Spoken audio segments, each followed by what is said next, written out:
ചെളിക്കുളമാകുന്നുണ്ട് പത്തനംതിട്ട സ്വകാര്യ ബസ് സ്റ്റാൻഡിന് മുന്നിലെ റോഡ്. അബാൻ മേൽപ്പാലത്തിന് നിർമ്മാണ പ്രവർത്തനങ്ങൾ തുടങ്ങിയത് മുതൽ ഈ റോഡിൻ്റെ അവസ്ഥ അതുതന്നെയാണ് താനും.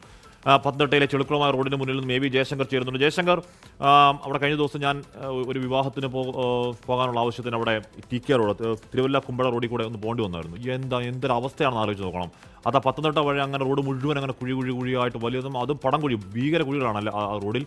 അപ്പോൾ ഈ പറയുന്ന പത്തനംതിട്ടയിലെയും ഏതെങ്കിലും റോഡുകൾ ഒരു കുഴിമുക്ത റോഡുകളില്ല ജയശങ്കർ? പത്തനംതിട്ട നഗരത്തിലെ പ്രധാന റോഡുകളിലൊന്നായ റിംഗ് റോഡിലാണ് നമ്മൾ നിൽക്കുന്നത്. സ്വകാര്യ ബസ് സ്റ്റാൻഡിന് മുന്നിലൂടെ SP ഓഫീസിന്റെ ഭാഗത്തേക്ക് പോകുന്ന റോഡാണിത്.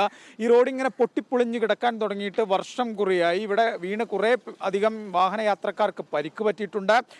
പലരും ഭാഗ്യത്തിന് തുണ കൊണ്ട് മാത്രമാണ് ജീവൻ രക്ഷപ്പെട്ട് പോകുന്ന സാഹചര്യം ഉണ്ടായത്. ഈ അബാൻ മേൽപ്പാലം എന്ന് പറയുന്ന നമുക്ക് ഈ ദൃശ്യങ്ങളിൽ കാണുന്ന ഈ മേൽപ്പാലത്തിൻ്റെ പണി തുടങ്ങിയ സമയം മുതൽ ഈ പ്രദേശത്തുള്ള ആളുകൾക്ക് ബുദ്ധിമുട്ട് തുടങ്ങിയതാണ്. ഈ പാലം പണി തുടങ്ങിയിട്ട് 5 വർഷത്തിലധികമായി.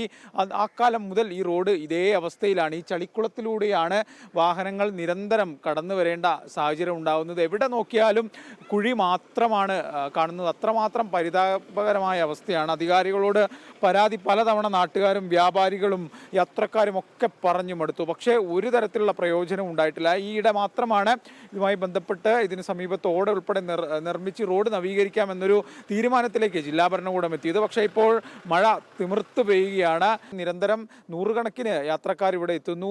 50-ലധികം ബസ്സുകൾ എത്തുന്ന സ്വകാര്യ ബസ് സ്റ്റാൻഡിനോട് ചേർന്നുള്ള ഈ റോഡാണ് ഇത്തരത്തിൽ ദുരവസ്ഥയിൽ കിടക്കുന്നത്. ഇവിടെ വ്യാപാരികൾ ഉൾപ്പെടെയുള്ള ആളുകൾ ഇതുമൂലം വലിയ ബുദ്ധിമുട്ടാണ് നേരിടുന്നത്. ചേട്ടാ, ഒരു 5-6 വർഷമായിട്ടുണ്ടാവും ഈ റോഡ് ഇങ്ങനെയല്ലേ? 5 വർഷത്തോളം കഴിഞ്ഞു. വളരെ ബുദ്ധിമുട്ടിലാണ്. വ്യാപാരികളൊക്കെ പല രീതിയിൽ ബുദ്ധിമുട്ടിക്കൊണ്ടിരിക്കുകയാണ്. പലരും കട അടച്ചു പോകുന്ന അവസ്ഥയിലാണ്. ഇവിടെ ഉള്ള സ്ഥാപനങ്ങൾ പൂട്ടേണ്ട രീതിയിൽ അങ്ങേ അറ്റം വരെ, അതായത് KK നായർ MLA കൊണ്ടുവന്ന റിംഗ് റോഡ്, വീണ ജോർജ് വന്ന റിംഗ് റോഡ് ഈ പത്തനംതിട്ടയ്ക്ക് ഇല്ലാതാക്കി ഈ റോഡ് ഒരു കുഴിയാക്കി, ഒരു കുണ്ടാക്കി, ജനങ്ങളെ ബുദ്ധിമുട്ടാക്കി. ബസ് സ്റ്റാൻഡിലെ വ്യാപാരികൾ കടക്കണിയിലെത്തി. ആകെ ഒരു വളരെ ബുദ്ധിമുട്ടിലാണ് ഞങ്ങളിപ്പോൾ ജീവിച്ചിരിക്കുന്നത്. 4 വർഷമായി ബഹുമാന്യനായ MLA-യുടെ 2ാമത്തെ ടേം ആരംഭിച്ച സമയത്താണ് ഈ പാലത്തിൻ്റെ നിർമ്മാണം തുടങ്ങുന്നത്. അതിനുശേഷം ഈ റോഡ് ഇതേ രീതിയിലാണ്. നിരവധി തവണ ഇവിടുത്തെ വ്യാപാരികൾ, പൊതുജനങ്ങൾ, ഓട്ടോറിക്ഷ തൊഴിലാളികൾ, ബസ് സർവീസ് നടത്തുന്ന ഓണേഴ്സ്, തൊഴിലാളികളെല്ലാം പരാതിയുമായി പല സ്ഥലങ്ങളിലും പോയി. പക്ഷേ പരാതിക്ക് പരിഹാരമില്ല എന്നുള്ളത് മാത്രമാണ് ഇതിനൊരു പരിഹാരം. നിരന്തരമായിട്ട് ഇവിടെ ബൈക്കുകൾ, യാത്രക്കാർ മറിഞ്ഞു വീഴുന്നത് ഞങ്ങളൊക്കെയാണ് പലരെയും എണ്ണിപ്പിച്ച് വിടുന്നത്. കാരണം പത്തനംതിട്ട നഗരത്തിൻ്റെ ഒരു പ്രധാന വികസിക്കേണ്ട ഒരു പ്രധാന വ്യാപാര മേഖലയാണ് കഴിഞ്ഞ 4.5 വർഷമായിട്ട് ഈ തകർന്ന് തരിപ്പണമായി കിടക്കുന്നത്. ജനങ്ങളെ സംബന്ധിച്ച് ദുരിത ജീവിതമാണ് സമ്മാനിക്കുന്നത്. പത്തനംതിട്ടയുടെ സ്വന്തം ആരോഗ്യമന്ത്രി പറഞ്ഞത് ഇവിടുത്തെ സിസ്റ്റത്തിൻ്റെ പ്രശ്നമാണ്. അതുതന്നെയാണ് സിസ്റ്റത്തിൻ്റെ ആകെയുള്ള പ്രശ്നങ്ങൾ ഈ പത്തനംതിട്ടയിൽ ഈ റിംഗ് റോഡിൽ ഈ ബസ് സ്റ്റാൻഡ് പരിസരത്ത് വ്യക്തമായി തന്നെ കാണാനുണ്ട്. ക്യാമറമാൻ സഞ്ജയ് ഇക്ബാലിനൊപ്പം എ വി ജയശങ്കർ, 24 പത്തനംതിട്ട.